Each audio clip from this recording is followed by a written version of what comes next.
Congratulations, YouTube. You did it. You wore me down and you sucked me back in. I have too many subscribers here just to walk away entirely, especially with no alternative that truly stacks up and so many copycat channels uploading my shows for me anyway. But we can't forget that THC's account here is on thin ice.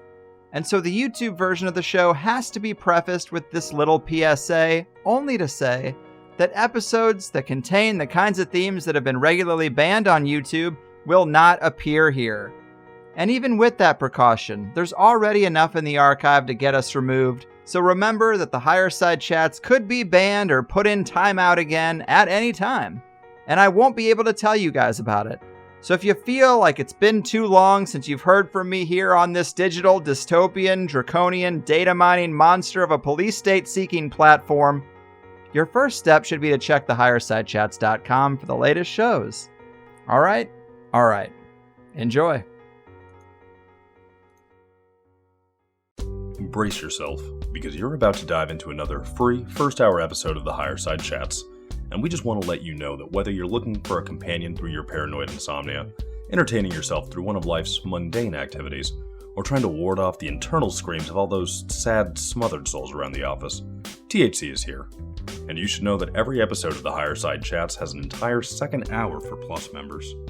Sign up at thehighersidechats.com and you'll get years of Plus show archives, lifetime forum access, a special invite to Greg Carlwood's monthly joint sessions, MP3s of THC music, bonus episodes, tour videos, and 10% off t-shirts, grinders, and whatever else ends up in the Higher Side store.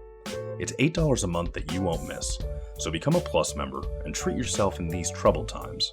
Always action-packed and commercial-free, which means you'll unfortunately never hear my voice again.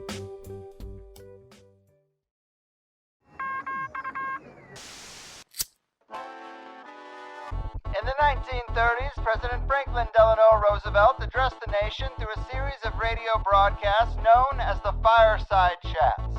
His aim was to reassure the common man that our society would recover from its troubled times. Well, we're far from 1930, and I deal with a different kind of fire. For a new era of worldly frustration, we offer a fresh conversation. I'm Greg Carlwood, and these are the Higher Side Chats. Happy days are here again, people. From sunny San Diego, I'm Greg Carlwood, and if our year navigating the vast conspiracy wasn't rocky enough, it seems that our ship is headed right into the iceberg they call the Great Reset. It's no surprise that the Capstone Cabal obsesses over the energetic and economic harvesting of the general population, but the digital age has given them tools to take this obsession to a whole new level of individualized control, from deplatforming and social crediting to a new global vaccine and immunity passports. And while the water creeps ever closer to that proverbial boil, many of us are giving too much attention to the simulation of democracy by pre-selected presidential puppets slathered across our TV screens, and not doing enough to jam up the gears of the big machine, or even better, building something of our own. Well, that is the focus of today's returning guest, Derek Broze, who not only has a great handle on the challenges ahead, but on actionable solutions to build back better in our own way. He's a prominent activist, journalist, and the founder and CEO of the Conscious Resistance Network, an independent media organization focused on empowering individuals through education, philosophy, health, and community organizing. Derek has also created several great documentaries and is the author of How to Opt Out of the Technocratic State and the Holistic Self-Assessment. He seems to be as passionate and driven as ever since his recent YouTube ban, and I'm psyched to have him back to talk about all the great stuff he's been covering lately. So let's get into it. The man who sees the plan and is happy to lend a hand, the conscious resistor himself. Derek, welcome back to THC. Thanks for having me on, brother. You got it. Thanks for coming back so soon. We did this back in August and had a great time talking largely about your own story, running for mayor of Houston, and your Finders Cult documentary. And there's just so much going on now. Your finger really has been on the pulse, not only on the problems, but also on better ways to live. We'll get into it. But to kick this off, I have yet to ask really any guest their thoughts on the election, and it's been over a week, but I'm going to ask you because I'm so in agreement with what you've been saying lately. Too many alternative thinkers have been shooting up with that QAnon hopium, Too many people in general have been investing their energy into the presidential election results, and I'm sure it's going to be a back and forth battle until January to keep the people in an emotional state of instability. But talk to us about how you view this circus and why it's a bad use of our attention to be so focused on it. Yeah, well, I like the way that you put that there, that I do think it's a bad use of our energy and our time. And obviously, that's a valuable, scarce resource. And with everything going on, Great Reset, Dark Winter, all the crazy things that everybody's kind of watching or preparing for or hoping to avoid, our time and energy are more important than ever. So, giving away that time, energy, and really, I think your spirit to that system, it's detrimental. But also, I think it's just on a practical level, detrimental and wasteful because, for one, anybody who's paid attention, I'm sure, to your guests in your interviews or just watched Trump's actions, not listened to his tweets, but, actually judging by the character of his actions, has seen that he is, while at best sometimes a wild card or maybe an interesting diversion from the norm, but he's still representing the same people, the same predator class. And as with we're already seeing with the potential Biden coming in, if that is indeed what happens, it's going to be more of the same. It might maybe speed up a little bit, but for my mind, that's nothing new because every election, every president, back and forth, Republicans and Democrats, it progressively gets worse. They argue about abortion and immigration and a few other issues and accuse each other of being fascist or communist or Nazis or racist or whatever it may be. But the wars go on, the surveillance grows, the debt grows, the economic theft continues, and the technocracy, of course, is growing. And, so all these things are marching forward. And I actually just put out a new article yesterday on The Last American Vagabond that just kind of examines.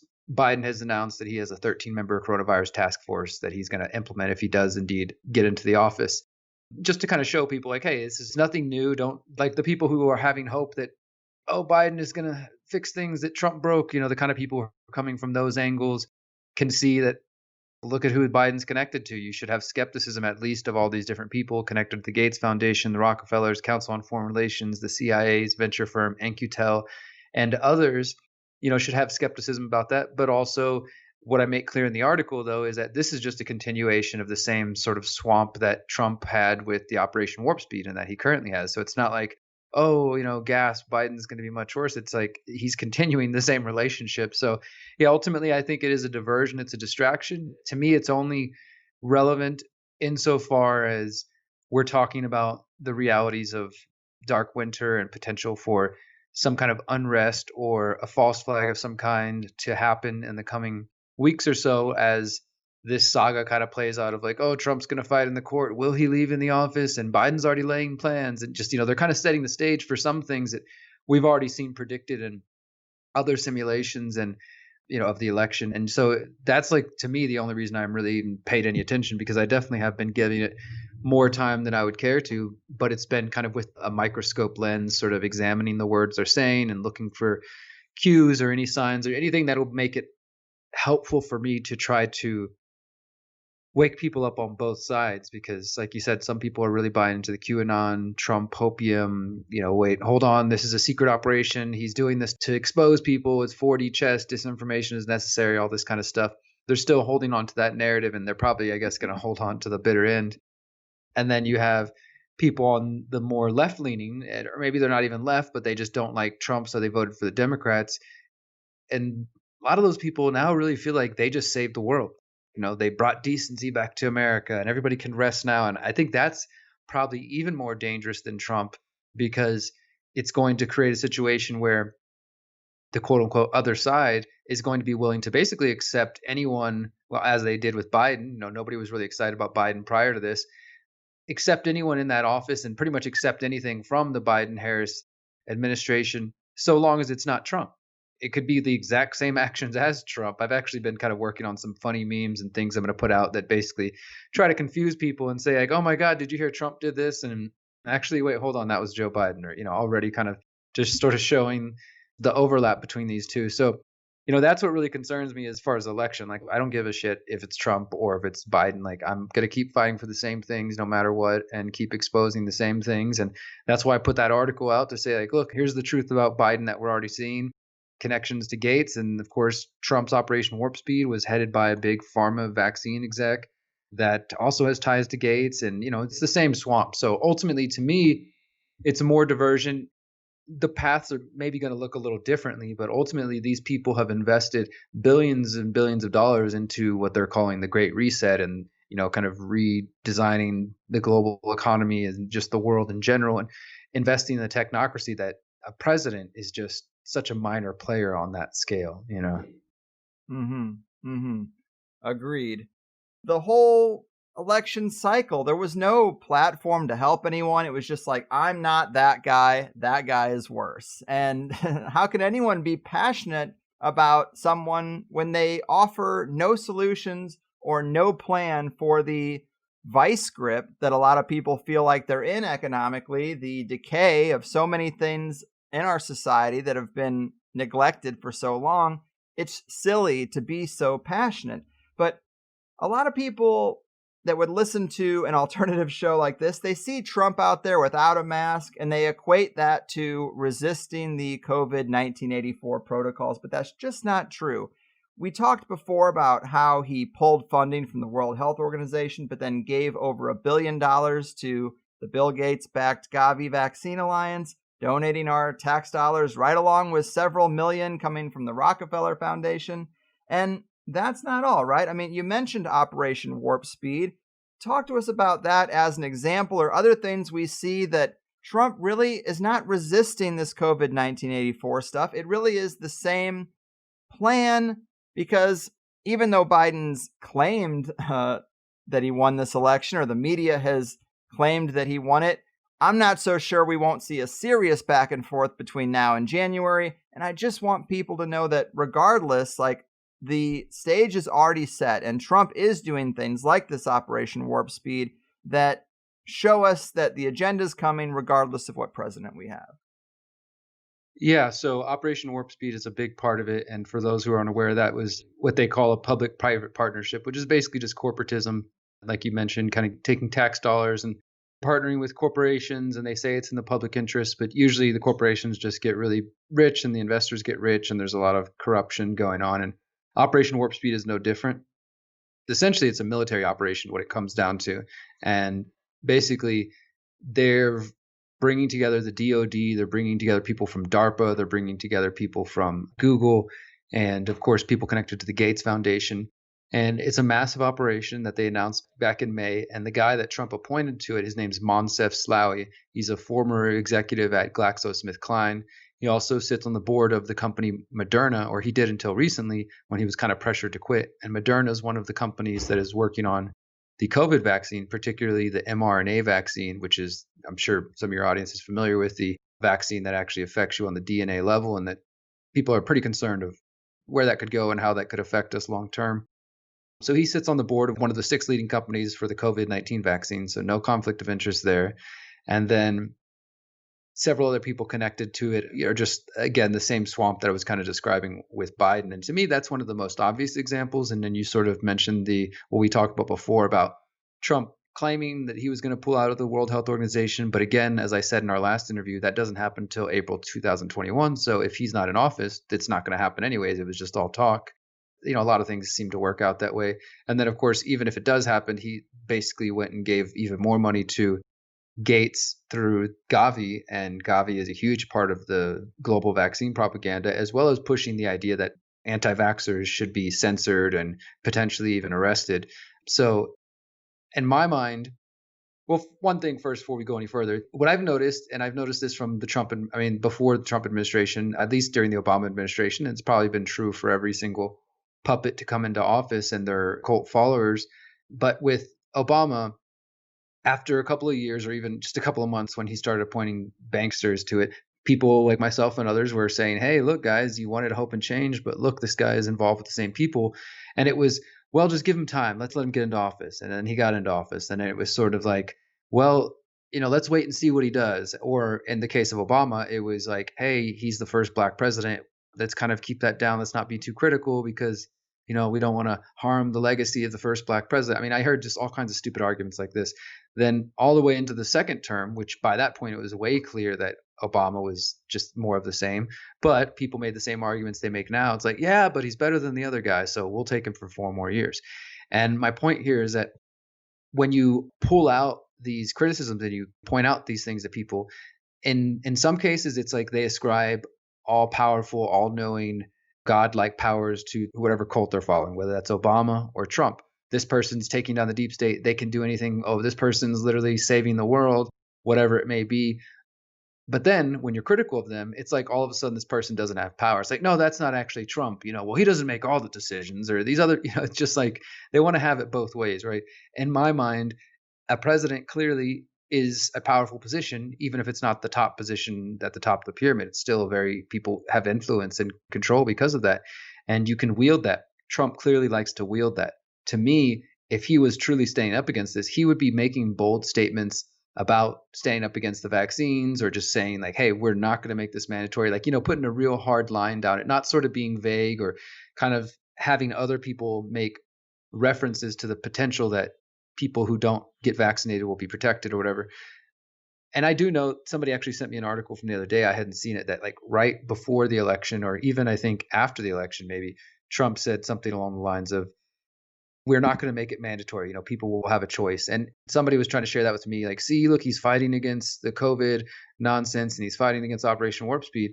And I mean, you got to use critical thinking. The guy had 10 months, 11 months of this whole thing to come out strong. And instead he chooses a couple days before the election to say that. I mean, it's clear to me that's trying to maybe pacify his base, or just make sure he gets those extra vaccine skeptic voters, those soccer moms who are concerned about vaccine. Like, oh, look, see, Trump said it. That sounds better than Biden, who prefers masks.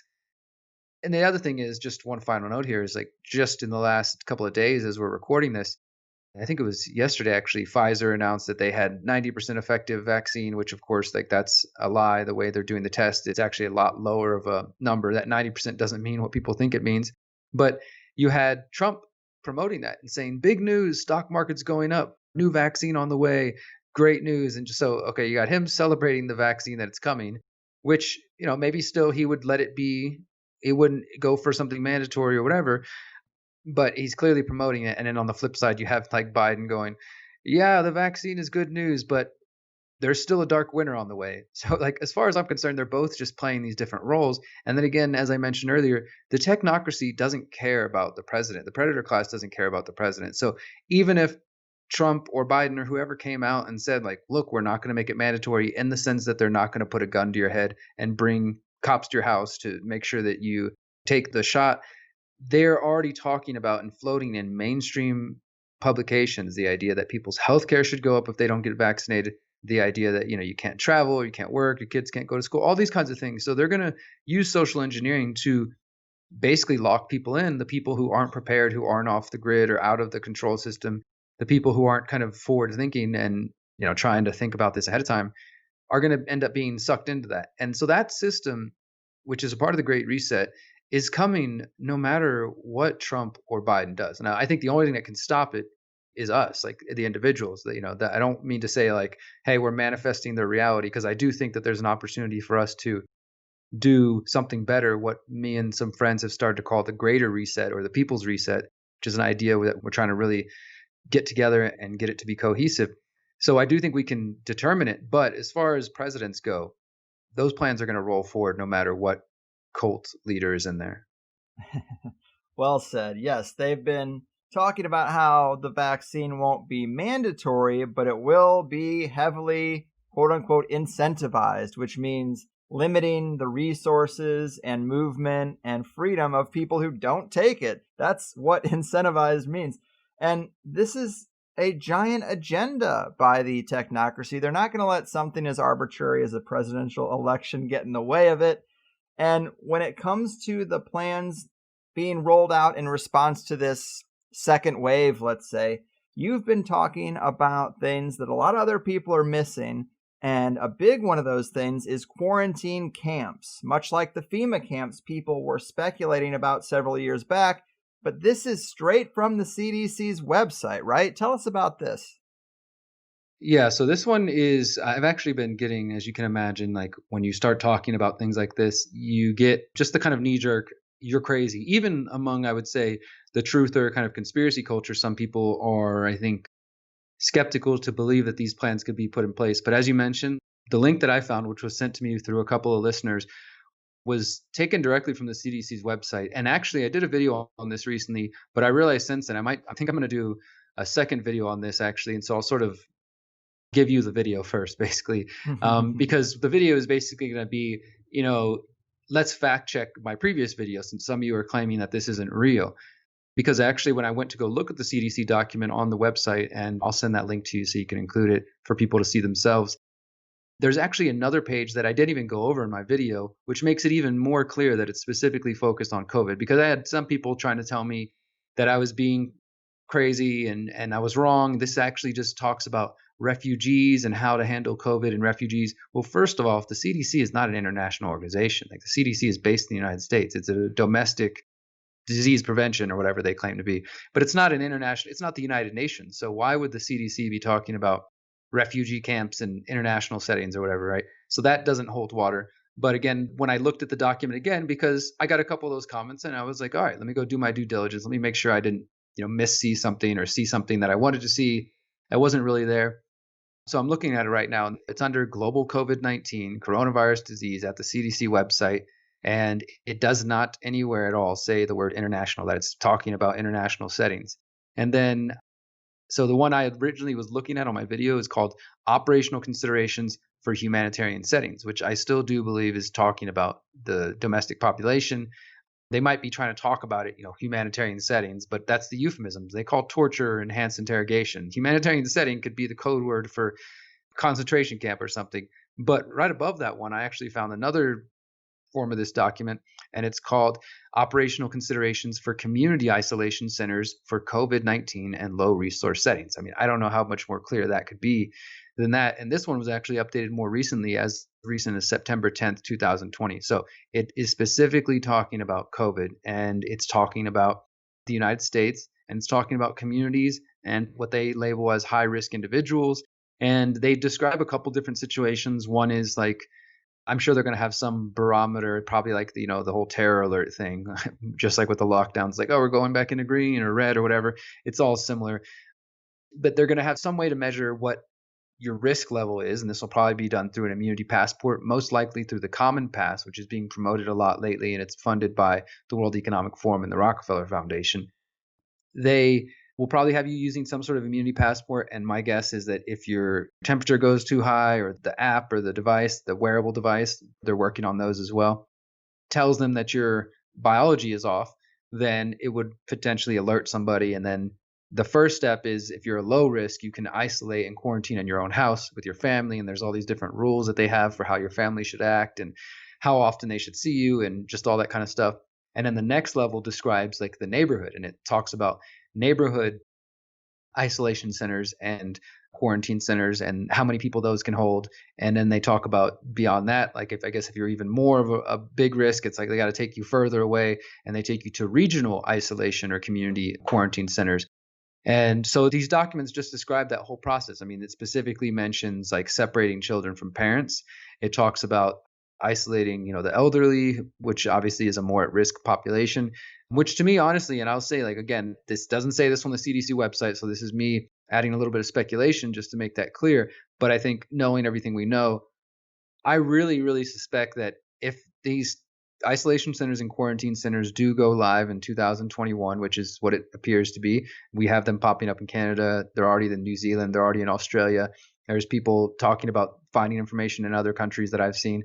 If these things do go live, I would not be surprised if a lot of old people are killed. And I don't mean like, the doctor comes over and chokes them, but they put them in situations where they're more likely to get sick or to get each other sick or things like that, because we've already seen some of the crazy things that have happened in New York and elsewhere with the nursing homes and stuff. So I don't know, something about this feels clearly not about keeping people safe. Yeah, there are some really creepy parts, like they talk about the shielding approach, which I believe is where they're saying within the home, you're going to need to have a quarantine room for people that they've determined are immunocompromised or of a certain age. And they're going to be checking in on that to make sure that within your own home, you're not interacting with like your aging parents or something like that. They talk about green zones, which they basically equate to the public spaces where everybody has been cleared to enter. So yes, the immunity passport, temperature checks, let's ignore the fact that there's 1,000 reasons you could have a temperature that are still in existence outside of COVID-19. But these like public square areas where they can say that within this barrier, everybody has been cleared, which means they're going to be tracing everybody. It means that if you don't take the vaccine or you're rejecting any of this stuff, you can't go into those areas. Well, what's going to be in the green zone? Probably our grocery stores and stuff like that. So it really does start to make me get a little bit anxious. I've done this show for a long time, but nothing has ever been as in your face as some of these things. And it's not to be hyperbolic, but we're trying to decode the kind of stuff that is written in plain sight, but using less polarizing language. And that's just the way they talk. It's that corporate political speak. But when you read between the lines, it does not sound very good at all. And of course, you made this mini documentary, The Darkest Winter. It's very good. It goes over the simulations that we've talked about with guests like Whitney Webb, Event 201, Crimson Contagion, Clade X. And so this is something I wanted to ask you about, because this little mini documentary you put together, it is a great resource to present to our friends and family who are not on board. But at the same time, when I've tried to show my non-conspiratorially minded friends and family something like this and point out that they've been running these simulations for a long time, they say, well, what should the CDC and the World Health Organization be doing if not planning for a pandemic? And I can understand from their perspective, if you don't have that inherent skepticism of people in power, a lot of regular folks just see those simulations as these organizations doing their jobs. How do you counterpoint people when you get a response like that?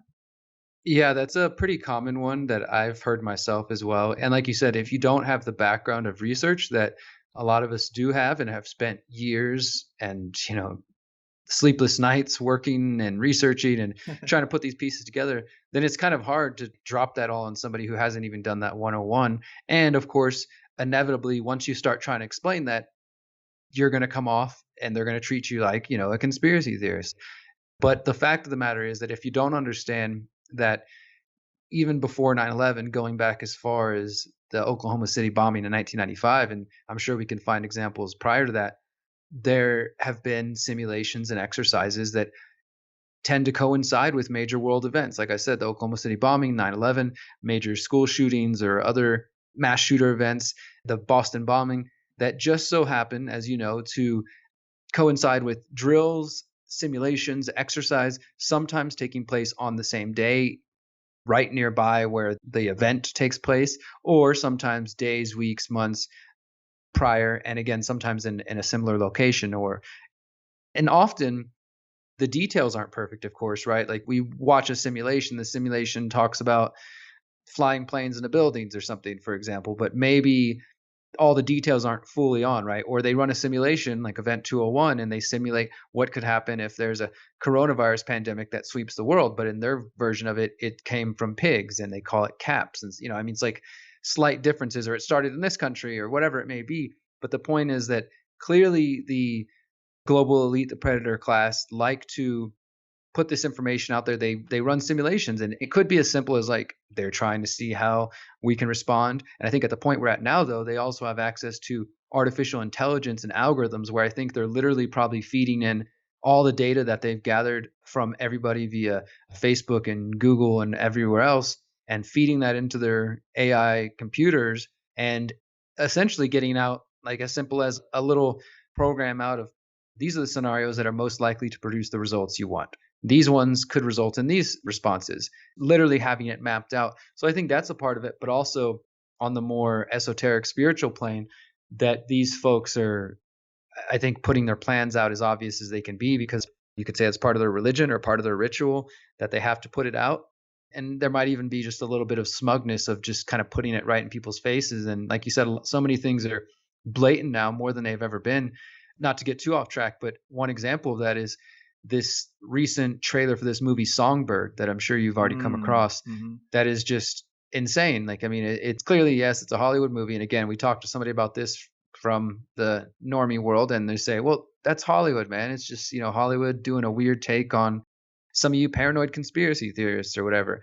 You could take that point of view. You could argue that. But again, I think that these things are meant to be put in front of us to sort of show us the plan, show us the game, and on a subconscious level, kind of planting the seed in people's minds. And that movie specifically describes everything that we're sitting here warning about. They show somebody who's traveling and is like, the cops are pointing the guns at him, and he's like, hold on, I'm immune. And he shows some like wristband, so it could be a wristband, it could be a QR code, something like that. I actually, while we're sitting here recording this, had somebody send me an article that just came out, how Ticketmaster plans to check your vaccine status for concerts. So, I mean, there you go. Is another way that they're going to be implementing this. So this movie and these different simulations, they show us some of the plan, and I know I kind of got off track with the question, but I think basically the point is that, like, it's hard to convince people if they're going to take that sort of perspective. Because again, if you read The Great Reset, you look at the website, it all sounds like, yeah, okay, wow, like let's create a more equitable, just world. We should, have driverless cars and all these great things. And they understand psychology, they understand marketing and how that can affect and control the mind. So they've done a great job of convincing people that this is all for their own good, and also kind of disguising it in flowery, nice language that the average person, especially somebody who doesn't have an inherent skepticism or mistrust of authorities, is going to only hear the best and feel like, oh my God, this utopia sounds great. So that's part of what we're battling, is that people do have a trust of the authorities. And even if they don't have a trust of the authorities, they might not really fully understand how deep this whole thing goes. Mm-hmm. Very true. And just by the logic of the vaccine, it's like, if you get it, then you should be able to go to a concert with 1,000 people who don't have it, because you're immune. That's the whole point. Why'd you let them inject you with something if you're still at risk of the virus? So by their own logic, it's just really frustrating to me. But the education phase has been a huge challenge because our conventional friends and family are just not open to these things. When I point out the 99% survival rate, they respond with an article about scary long-term effects like lung damage and mental illness.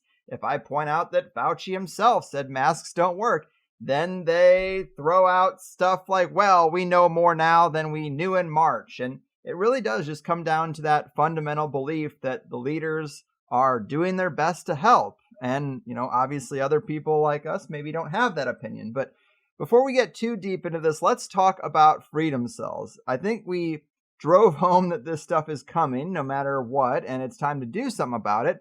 I've been saying that the cost of participating in society is going to get too high. And so I want their resistance to be strong, because if they kick everyone out of the party, then it's easier to have a party of our own. So the more people we have that will resist a vaccine, the more people we have to build something outside of the system with.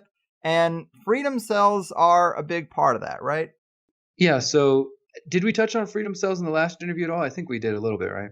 We did, but I saw several comments from people who were familiar with your work that said we didn't do it justice. We didn't talk about it enough. And so let's throw in freedom cells, or if there's any other similar tools that people should use for trying to build something outside of the system. No, absolutely. Okay, cool. I just wanted to see what I shared last time, but definitely. So if you're focused on solutions and you're hearing this conversation, clearly the people who come to your podcast, man, they enjoy being informed, and you touch on such a wide variety of important topics, which I think is crucial. And I think your audience, like yourself, it sounds, are increasingly becoming aware of the necessity for solutions. And I think that's kind of reflective of the overall, for the most part, growing truther, conspiracy community, whatever you want to say. Because I think I told you last time, and this is only more evident, here we are now sitting in November, that the Freedom Cells website and just the concept in general has exploded exponentially since I've been promoting it for about 5 years. And I first learned about it from a friend who was promoting it, I think, a year before me. So maybe 5 or 6 years of giving talks about this and sharing the idea and building the website and just all these kind of things. And in the last year, since we've kind of revamped and relaunched the website, we now have 5,500 members on the website from all around the world, and different cells forming different groups. And the essential idea is that people who are looking to break free or to be able to survive, and not just survive and that kind of scrape by, but I mean thrive, continue to live the wonderful lives that we all enjoy or hope to enjoy. If you see the technocracy coming and you see the Great Reset and the Dark Winter and a lot of these different plans, it has become increasingly clear, and I hope it is becoming more clear for more people, that being able to live a free life the way we want to is not going to be possible under their system.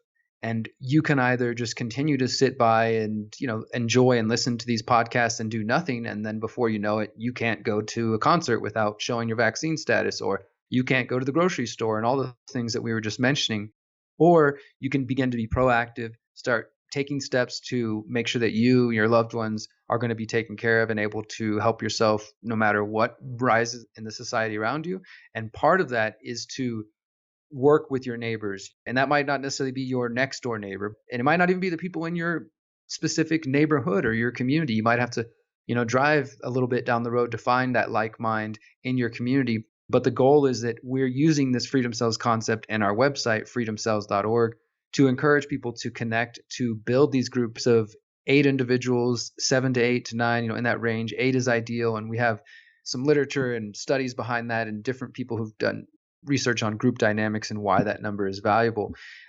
But the goal is basically, even if you don't have 8 people, if you got 2 people, 3 people, 4, start where you can. Find the people that are nearby you, create a Orlando Freedom Cell or whatever you want to call it. Some people give them creative names, and start hosting meetings, start getting to know each other, start seeing what are your goals? What would you like to do? Maybe everybody in the group wants to make sure they have a backup supply of food for a couple of months. So you all start working on that together and forming your emergency bags, whether that's for economic collapse or just for a weather emergency. It really could be for anything. The goal for me is to just be prepared. There's been so much propaganda put towards people who are prepared, the idea of like a doomsday prepper, right? So it's kind of looked down upon, or it's almost like a derogatory term, but when you really think about that, it's just about being prepared. And every one of our ancestors and our, the people who've come before us made it to where they were and made sure that we were here by being prepared and thinking ahead what was coming. And I think we've really lost that in a lot of ways. So Freedom Cells is a way to encourage individuals to get their shit together and to start taking care of themselves, getting some backup supply of food, learning maybe you as an individual, but also your cell together decide that self-defense is important. So you guys go take a self-defense class together, or you start taking Taekwondo together, or whatever it may be. Not only is that a team building exercise, but it's going to help you in that goal of self-defense. Or maybe you guys are into firearms and you start doing firearm training, going to the gun range and things of that sort. Maybe your group is really hyper-focused on growing food, which everybody should be, and wants to learn more about permaculture. And so you start watching documentaries together and doing research together, sharing different tips together. Maybe you go volunteer at a community garden together. So this is your core team, your tribe of people that you can develop skills, share ideas and resources. And of course, everybody in that group as well is going to have resources and skills to offer. So maybe some guys super, invested in crypto and educated on that front, he can give like a crypto skill share and help everybody get set up to have wallets that are actually decentralized and private and outside of the banking system. Or maybe it could be silver, whatever it could be. Maybe one of the members is, an expert at primitive building. So they teach everybody else in the group that the idea is that the knowledge and the power is diffused among the group, and that there's not one central leader or one central person that is, if they leave or whatever, that the group falls apart. Now that's the first part. That's what my buddy John Bush, who's been helping me kind of promote this concept of the last few years, calls like the inner cadre. That's your main core group. And then from there, the idea would be, as everybody's building these individual cells locally in their communities, which is already happening. We're at that stage now. We have, like I said, 5,500 people on the website. We've got maps where you can search to find individuals within 5, 10, 50, 100 miles of you. You can search the other map, which is specifically for cells, and that's where people are creating their groups. And we've had people call them hives, hubs, circles, cells, pods, whatever. The name doesn't really matter. It's the concept. But you can use the maps to find people, to connect with them. And then, of course, the goal is to connect in the real world and to start organizing. And as each of us are doing this and building our inner cadres locally all over the world, we have lots of people who are active in Australia and India, and they're just kicking ass. It's really awesome to see. And as we're building those, then you can also have the sort of next level where maybe you're in Orlando. I don't know why I'm using Orlando as an example, but maybe you're in Orlando and you realize that, hey, there's 5 other freedom cells that are forming in different parts of the city. It's not necessarily convenient for us to meet with them every week, but maybe you have a monthly kind of regional or citywide Freedom Cell conference or get together where everybody comes together and shares what their individual cells are working on and how they can collaborate. Or maybe there's like a massive gardening permaculture blitz around the city where all the Freedom Cells come together and over a weekend they just go through different communities and help build community gardens and get people set up with seeds, or just, and I'm just giving a couple of examples here, but it's a decentralized idea that can be used in so many different ways. So there are some cells that are, maybe some would consider them more like militias almost, because they're focused on like how to defend themselves with firearms, with guns, and they've got emergency bags and they've got backup food and all that stuff. They're more focused on like prepping, and that's definitely one use of Freedom Cells. But there are also some that are just parents who want to connect and form Freedom Cells with other parents who want to teach their kids outside of the state education system. So that's their kind of focus of like, how can we learn more about parenting and raising our kids in different ways. And then there's going to be some cells that do a little bit of all of it, just based on the region, the environment, and people's interests. So it's been really exciting, man, because like I said, the growth has been exponential. I actually, before we had this interview, I was doing a business call with some guys who they want to help us take it to the next level. Like the website is there, it's functional, but we're a small 2 or 3 person team. And, there are kinks that we're working out so that we can keep up with the interest and the growth and the scale of it. And we're going to work on creating a DApp, a decentralized app for it. And a lot of exciting things that I think will really help take it to the next level, because a big part of the goal as well, with us organizing and connecting on locally, but then like I was saying, you can connect on the regional level, maybe eventually on the national and international level.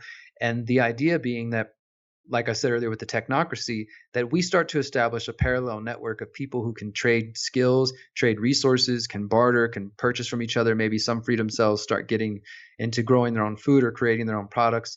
And also, I would like for the map, as it grows and as people really are getting use out of it, that you could essentially use it to travel and to connect with other like minds who can plug you in where there's going to be the good food or the underground economies, or I guess with Ticketmaster doing that and having the underground shows and music festivals and everything like that, just being able to use the map and the Freedom Cell network as a way to not to try to challenge them and, let's go vote our people in or let's violently overthrow them, but being able to create something parallel to them that can maybe eventually challenge them economically, but at the very least allow for those of us who don't want to submit to their vision to still be able to live and thrive.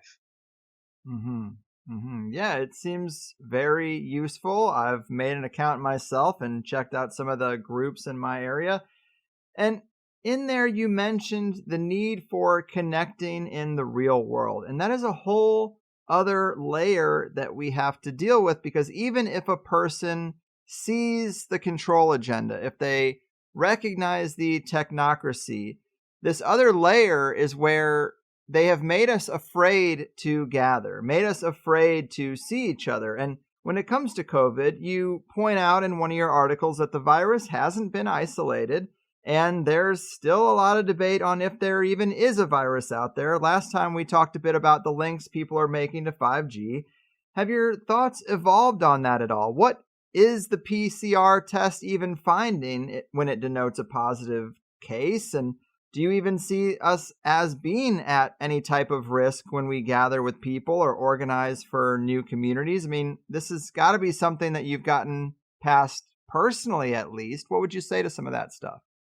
So yeah, I like you said, I've written about PCR test, and you definitely have acknowledged that there seems to be a lack of being able to isolate this virus despite what we've been told. And honestly, it reminds me just so much of the research that I've done over the years about the AIDS epidemic and things. And I know anybody who's looked into that region probably knows what I'm talking about. I mean, clearly the creator of the PCR test, Kary Mullis, he was also an HIV skeptic, I guess you could say.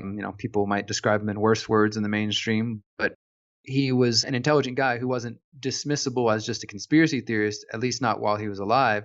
So, they just seemed like they tried to ignore him. But during his life, him and other researchers pointed out a lot of the different discrepancies with the whole HIV situation. And here we are dealing with a lot of those same problems as it relates to COVID.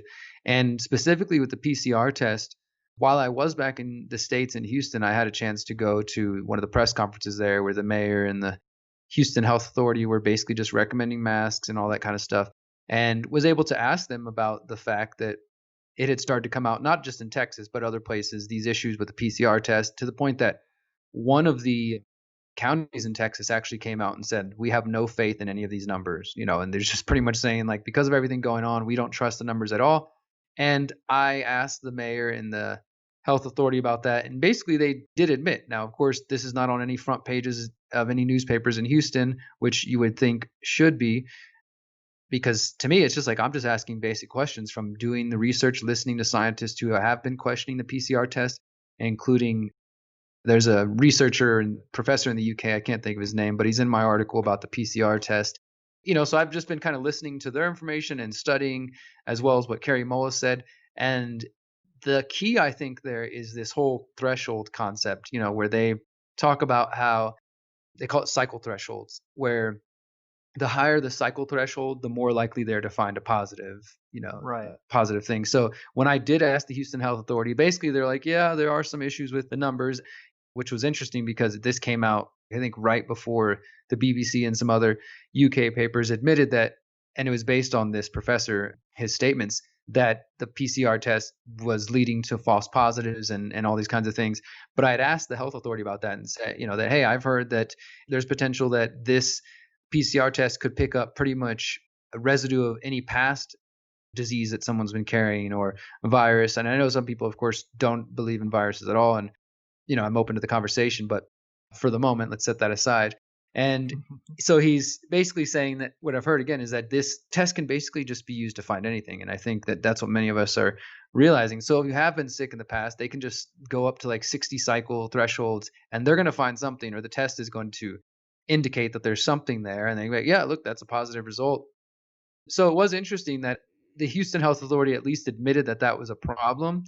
He didn't really frame it as like, oh, it's some grand conspiracy going on, which I think once you really understand, you have to think about the implications. Like, okay, how come the health authority of the fourth largest city in the country of the US is sitting here admitting to me, and I'm just like an independent journalist, that, yeah, these tests could be leading to false positives and there's not a national or international standard. And, he said his recommendation is it should be like 30 cycle thresholds. And apparently a lot of the tests are going up to like 40 and more. So they're going to give false positives. So I think that's a big part of the whole puzzle there, is that the PCR test itself is being misused or abused. And I'm sure there are people who are aware of it, to create what some have started to refer to as the case-demic, right? Because it's really not about deaths anymore. It's just about, oh, we've got more cases, more cases, and more cases. And clearly the PCR test is an essential piece of that puzzle there. And I'll give you this as well, man. So I don't know what the hell COVID is. I definitely still don't believe that it's 5G. I think that, in fact, that theory has only become less relevant, at least in my eyes. Now, again, and I'll just say this because somebody's going to comment and claim that I'm a 5G shill. I've done a documentary on 5G. 5G absolutely does cause harm. EMFs, all these things can, over time, weaken your immune system. But as I think I said last time, it's not you get exposed to EMFs and then you get cancer the next day, or you fall on the ground. Like, that's not how it works. Now, unless there is some directed energy weapon being used, and I know some people have those theories, but I haven't seen the evidence, then that's just not how it affects you. It's a cumulative effect that builds up. So you wouldn't just fall down. But what I want to point to, though, is that if it was true, then why would there even be a lull in cases in the summer, right? If it was Wuhan, which, by the way, people are out partying in clubs in Wuhan now, and they haven't got rid of their 5G in any case, because the whole argument at the beginning was it's this most high 5G frequency city in the world, and they have so many towers, which is true. They definitely do. But why would those symptoms or those things just go away if that was true? So my position hasn't changed on that issue. And so, like I said, I don't know what it is, but let me tell you this. I got sick like 2 weeks ago, and I don't know what the hell it's from. I don't social distance. I don't wear masks. And where I'm at in Mexico, it's not an issue. Like, I can go to the gym. I can go to all my favorite markets and get fruits and vegetables, organic, and no masks, and go out to eat with friends. And I'm not dealing with any of that stuff. So other people are wearing their masks if they choose to, but we don't do that. But one day, like a couple of weeks ago, I just started to feel, really kind of under the weather. And it was kind of like a flu, just, of course, whatever it was. And maybe it was just a flu. I don't really ever get sick, though, maybe once every couple of years. So this could have been that thing.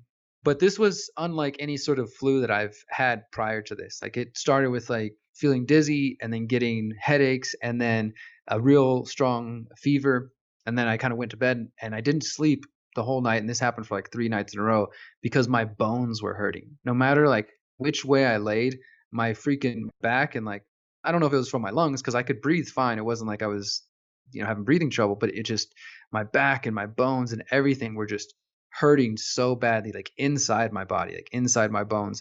And I had the temperature for a few days, and it was basically that for about 2 or 3 days, and just wiped me out. Like, I mean, I couldn't do anything. I could barely function. I was so exhausted and low energy, and this fever. And then overnight, it would just like couldn't sleep because I had to keep turning because my bones were hurting. And then it went away after a few days, but I still had trouble after that for about a week. I was having real shallow breathing. I was noticing that I was kind of wheezing and just like, and I was still able to function, of course, but it was just weird. And my partner, she got it as well for only a couple days. I had it a little bit worse than her. And I'm not saying it as in the sense of COVID. I don't know what the hell this was, but we just were both kind of like, of course you have the moment of like, did we get that thing? And I don't know what it was, but I kind of didn't, just like anytime I'm sick, I just stayed home and I got over it and I was fine. And I feel totally fine now. Like you said, some people talk about that there are people who come away with whatever they're getting with long-term health effects and lung issues and things like that. I don't know. I don't know what exactly it is. I still believe that there's definitely the probability that whatever it is and however dangerous it ends up being now, or maybe will become, if Dark Winter is something about a viral release, like they talk about smallpox in the original Dark Winter exercise. But I still think either way that this leans towards being some sort of biological weapon. I think the evidence has come out for that even more so. And so even if it's only affecting small people in some ways, or just getting rid of the weak and the comorbidities and the elderly, that's still accomplishing the goal of reducing the population as well as locking down the population. So I don't know if I answered that. Well, it's a difficult thing to answer because we can acknowledge that the PCR test is wrong. We can acknowledge that the hospitals were getting incentivized to write down COVID when it wasn't. And we know that these things inflate the numbers, but then we are still stuck with, well, by how much are they inflating the numbers? What is the core danger that's out there? And it is something people have to deal with when they are deciding if they want to meet a bunch of new people and organize against the technocracy, because this is a third rail issue. And I think if you really do a deep dive into germ theory versus terrain theory, there are a lot of medical experts out there that are saying on a foundational, fundamental level, our concepts of our immune system, of viruses, of germs, of contagion, these things are somewhat flawed. And because Rockefeller medicine, of course, has dictated the education in the medical system, at least of the Western world in the United States, they have gotten a lot of things drilled into people's heads that might not necessarily be true. And some of the things that I found interesting is that there's an argument that people say, well, when you get the flu or you get a cold, that is our body running a program to clear out our toxic load, because we're dealing with all kinds of toxins in the modern environment. And I think about that, and it is curious that when you get sick, it's generally your body aches, so you don't want to move. You need to rest. And then it's your body expelling things, whether from the mouth or the other side or the nose. It's sneezing. It's a runny nose. It's like all these... Your body is pushing things out generally through mucus and other stuff, which some people are saying are the carriers. It's like your body produces things that would be like a sponge that soak up the toxins and then expel them from your body. And then Rockefeller medicine makes pills to fight those symptoms, to dry up your runny nose. Well, you need the runny nose because it's taking the toxins out of your body.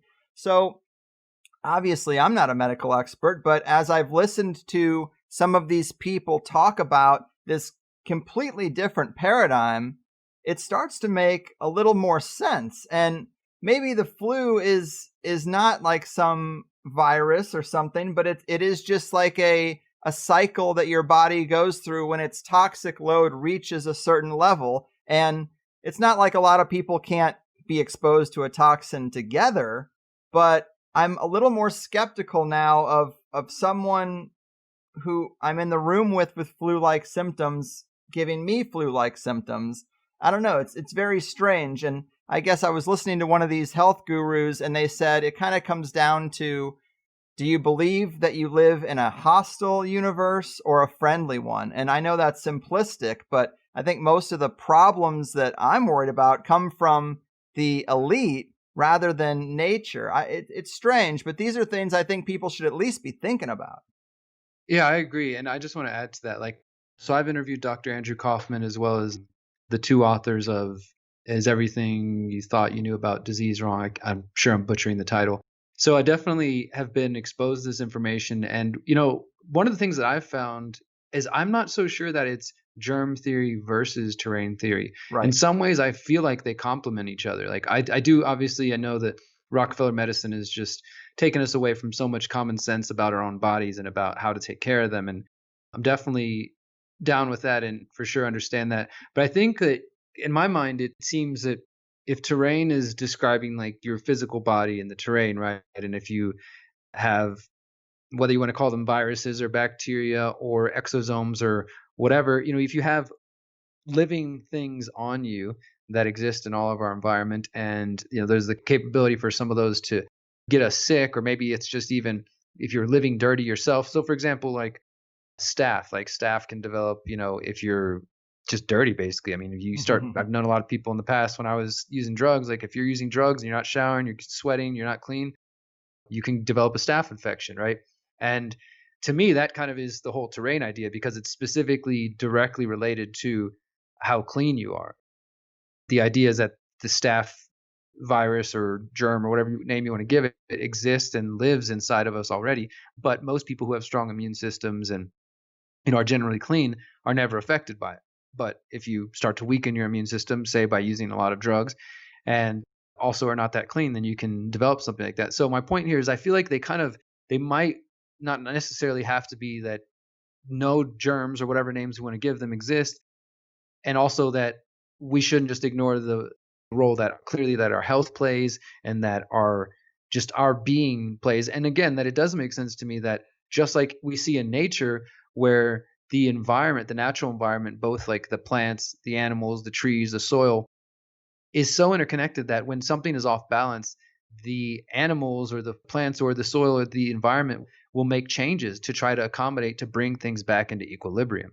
And we are very much, as you know, a part of nature. And so for me, it wouldn't be so surprising to see like, look, our bodies are replicating natural systems and natural order that is playing out around us. So yeah, I'm definitely like not closed off to the idea. And this whole thing, I think for many of us has allowed us to kind of revisit. And I know that I definitely have never used my journalistic and research tools to dive so much into understanding science as I have over the last 10 or 11 months. I've done research and videos and articles on like fluoride and how does that affect the brain, and vaccines and some of these other areas, but like as a whole, and kind of like revisiting the scientific method. And it's really been pretty awesome, but at the same time insane that we have to even ask these questions because of how backwards everything is.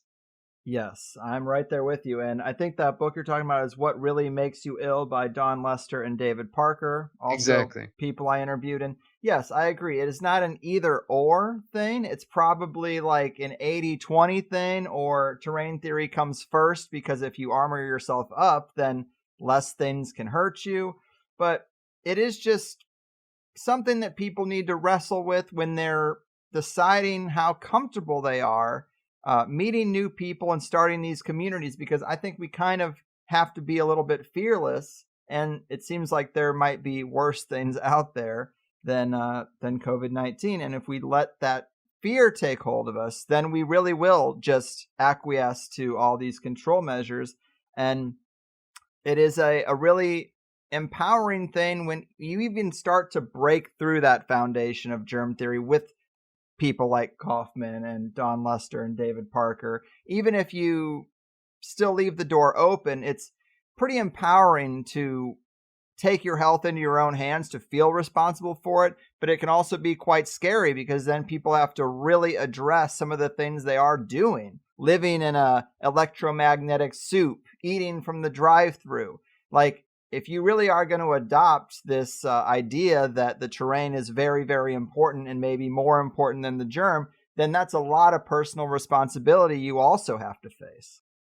Yeah, absolutely. And I think that is a good point to make, because, I mean, for me, it ultimately, all of these kind of things, and whether we're talking about the technocracy or freedom cells, or you're talking about your health, that it all comes down to personal responsibility, because I think the further we get away from personal responsibility, the easier it is for people to kind of clamor for, this is why we need government, or we need to increase government, or we need them in our lives, because it feeds into that whole narrative.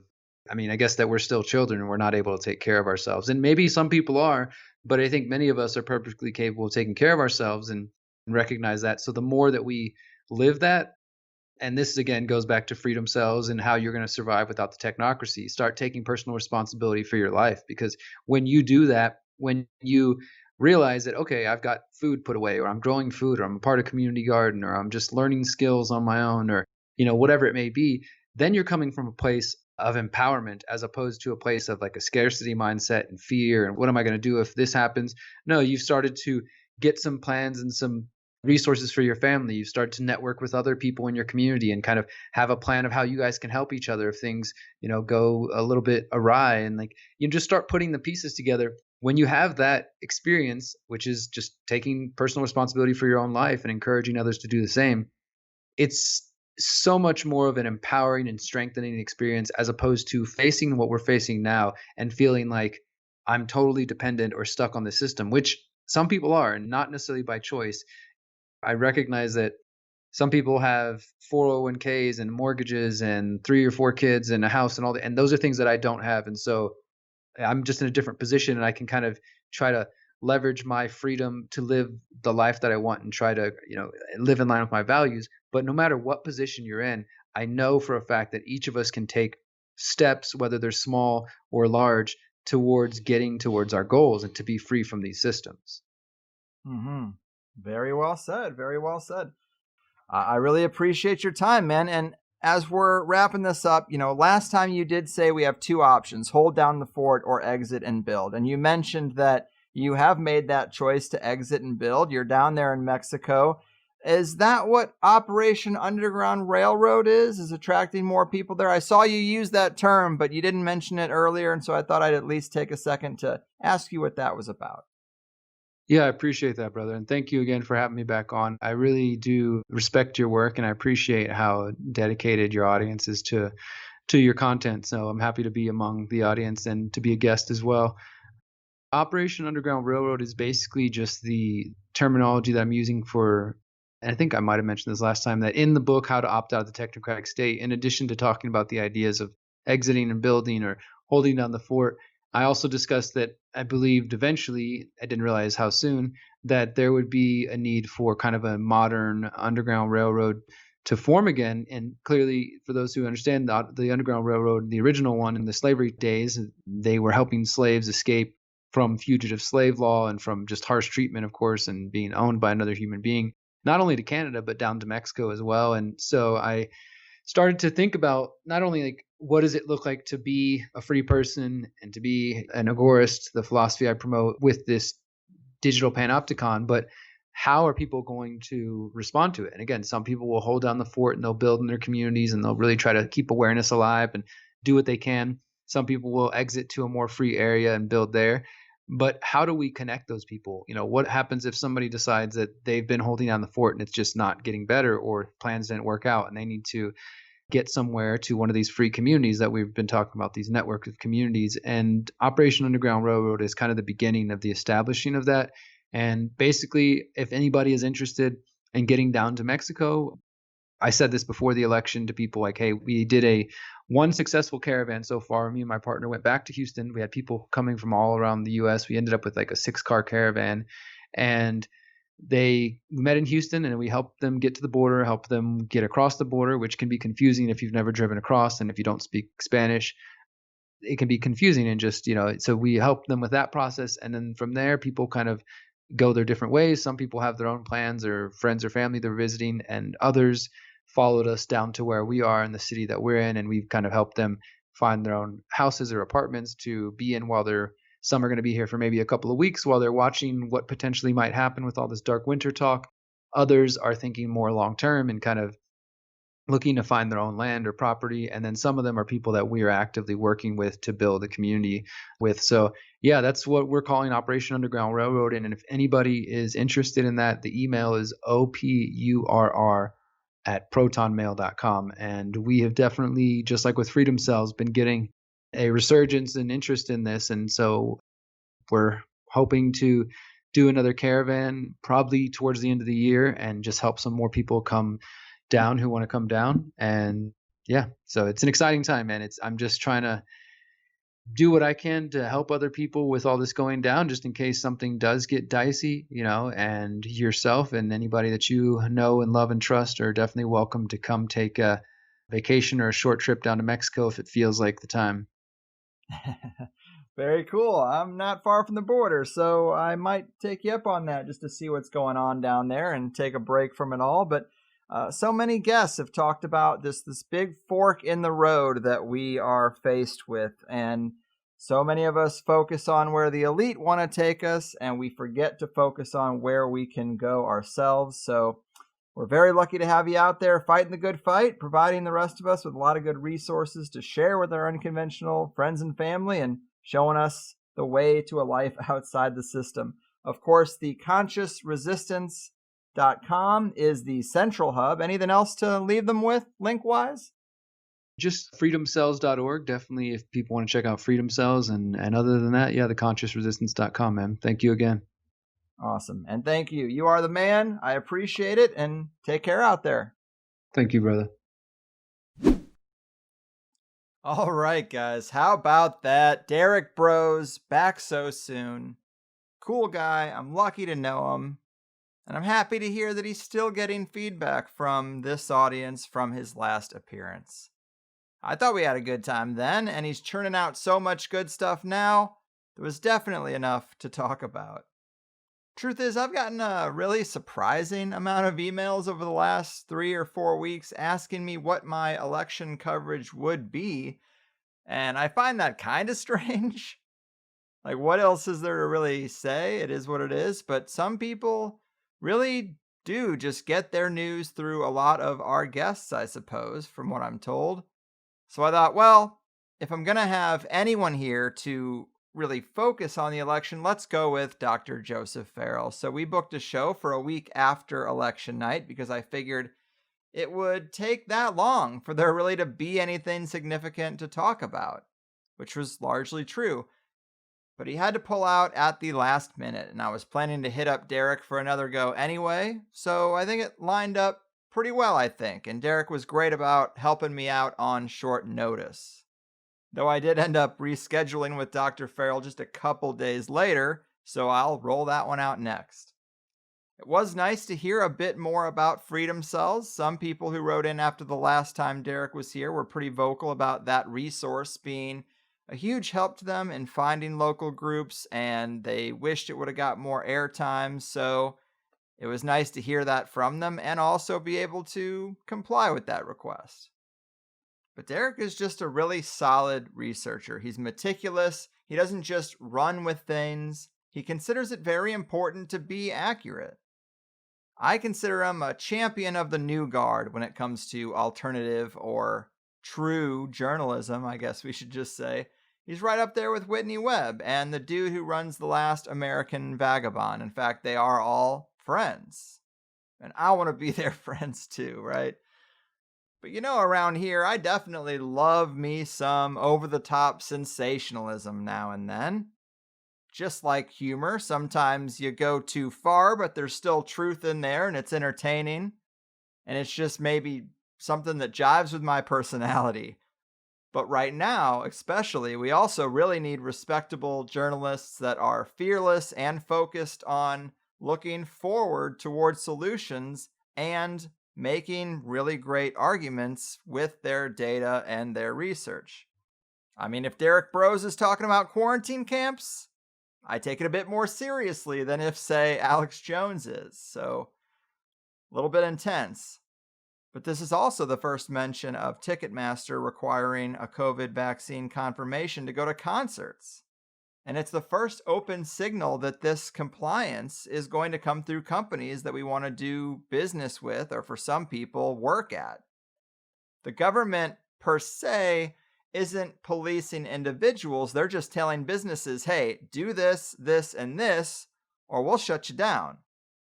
And we're going to see these big monopolistic corporations making those first moves, because I can't imagine mom and pop shops can afford to make such demands after a year of business barely trickling in as it is. I don't know if they're really looking to limit their customers to just the vaccinated. Maybe they are. I'm sure it varies. Fear does crazy things to people. But yeah, I have kind of gone back and forth on COVID coverage around here. There's been times where I've looked at the guests we've had and the research that's been presented and thought, well, what more do we need to say? I don't want to beat a dead horse. And there were times in the summer where, at least in my circle, it didn't seem that big of a deal.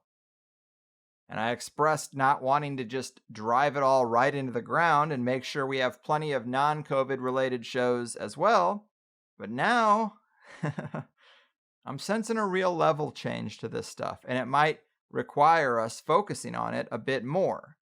Hopefully from several different angles. I can never control what a guest says, but I am being pretty careful with my selections. It just seems like the stakes are too high to be quiet. We should focus on the solutions side of things and reiterate why people shouldn't freak out too much, but we need good resources and good arguments so we can bring more of the people we love to our side of the fence. Talking to David Icke might not do that right now, although it's good for my numbers, and as much as I love the guy, try approaching a non-conspiratorial person with, David Icke made a good point the other day about COVID-19. He's burnt. He's only speaking to the converted, although he does it quite well. But Derek might be a resource for you that people will respond to. I'm trying to be strategic, that's all, and give you good tools. So add the Conscious Resistance to your daily reads if you haven't already. Share their articles. They are high quality. In Higher Side News, I'm going to have company here for Thanksgiving week, and I have a show to record, and I have one more to get out this month. So I'm not sure I'll get a joint session done until a few days after my guests leave. It might be the first week of December rather than the last week of November. But that's good, because if you remember back in the early days of the show, I used to have a voicemail set up, and I'd play calls before an episode. Well, I brought that voicemail back for the joint sessions. Now we can break it up a little bit. It's not just me reading a bunch of stuff. Listeners can contribute and do it on their own time when they feel comfortable. You can find the voicemail on the bottom of any page on the THC website, or just go to thehighersidechats.com/voicemail. I think it's going to add a lot to these joint sessions because I really liked those old messages. It's way better if it's you guys talking and not just me. So if the forum isn't your style, maybe the voicemail is. Help me out. Let's throw some content in there so I have some good things to pull from, and we'll have some fun. If you're missing the joint session episodes, they're a good time, and they're more THC news and listener-focused casual inner circle bonus shows, and if you're a fan, I think they're interesting. Become a Plus member and they can be all yours. But the main reason, of course, to become a Plus member is to get that second hour of these here interviews. In today's, I talked to Derek about where we're seeing the strictest controls on the planet right now and what to watch for when it comes to those things coming to where we live, the importance of the years 2025 and 2030, Derek's thoughts on what truly motivates the predator class, UFOs, ether physics, Tesla technology, and building back better for real, the Vatican sex trial happening right now, a recent international report on Bill Gates, Kratom. People have written to say that THC was a big part of their recovery from pretty harsh drugs, which is crazy, and I'm happy that that's true. Kratom seems to be a resource for people in that situation, so I wanted to give it a little bit of time. And then, of course, we talked about the recent YouTube purge and some of the new alternatives that are out there. And in that section, I was trying to articulate the difficulty in building up these alternatives to YouTube because it's only the controversial creators, which makes a controversial community. because there's just no need to put up videos like The Mandalorian season finale explained, or musical cover songs, or top 10 taco stands in San Diego. I mean, those things are fun. I watch videos like that, but they aren't going to get kicked off YouTube. They actually contribute to the cultivating of that more general audience that these alternatives are going to have a tough time attracting. And if they don't attract a more general audience, then we are just preaching to the already converted counterculture. You know what I mean? That is the issue with things like BitChute and Parler. In fact, every alternative quickly gets a bad reputation as an alt-right place or an extreme place. And yes, that is propaganda. That is damage control from the big machine and trying to ruin the reputations of thousands of creators making millions of videos with that simple dismissal. But it is going to be a challenge. Well, heavy stuff today, but I hope you guys had an all right time. We try to keep it positive. It's just hard. It's hard to be positive and also honest about what's going on out there. So I think it's time to really start preparing for the road ahead and not just listening to provocative interviews. These aren't just theories anymore. That's pretty high stakes stuff. I hope you're all taking good care of the people around you and being the calm in the storm. Until next time, I've done my part. Your move, Freedom and Sisters and Quarantine Camp Resistors. Your fucking move. Well, they tie that yellow ribbon round the oak tree. They've worn out all the prayer in their hearts. All along thought they were rooting for the home team as they're sent to the game and torn apart.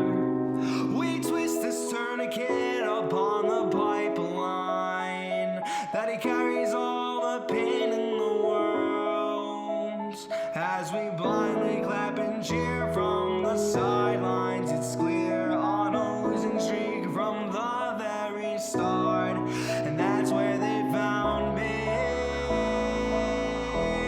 in the cemetery, a smoking gun in my hand. Now I'm down for the land of the free. THC, the American scream.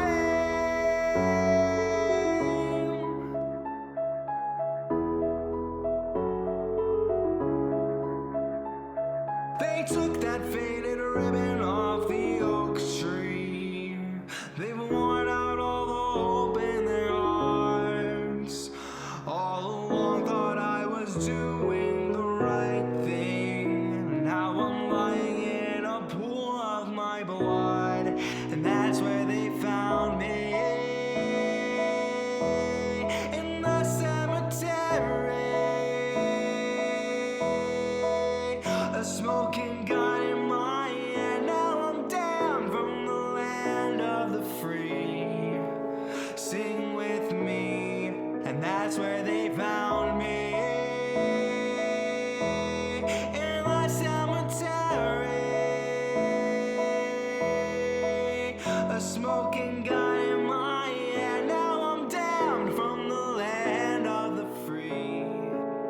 THC, the American scream.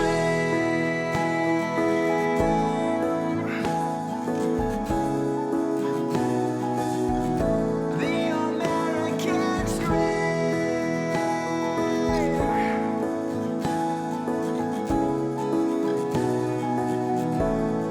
And that's where they found me,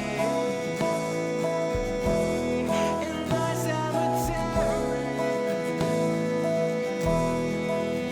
a smoking gun in my hand. Now I'm down from the land of the free. Sing with me, the American scream.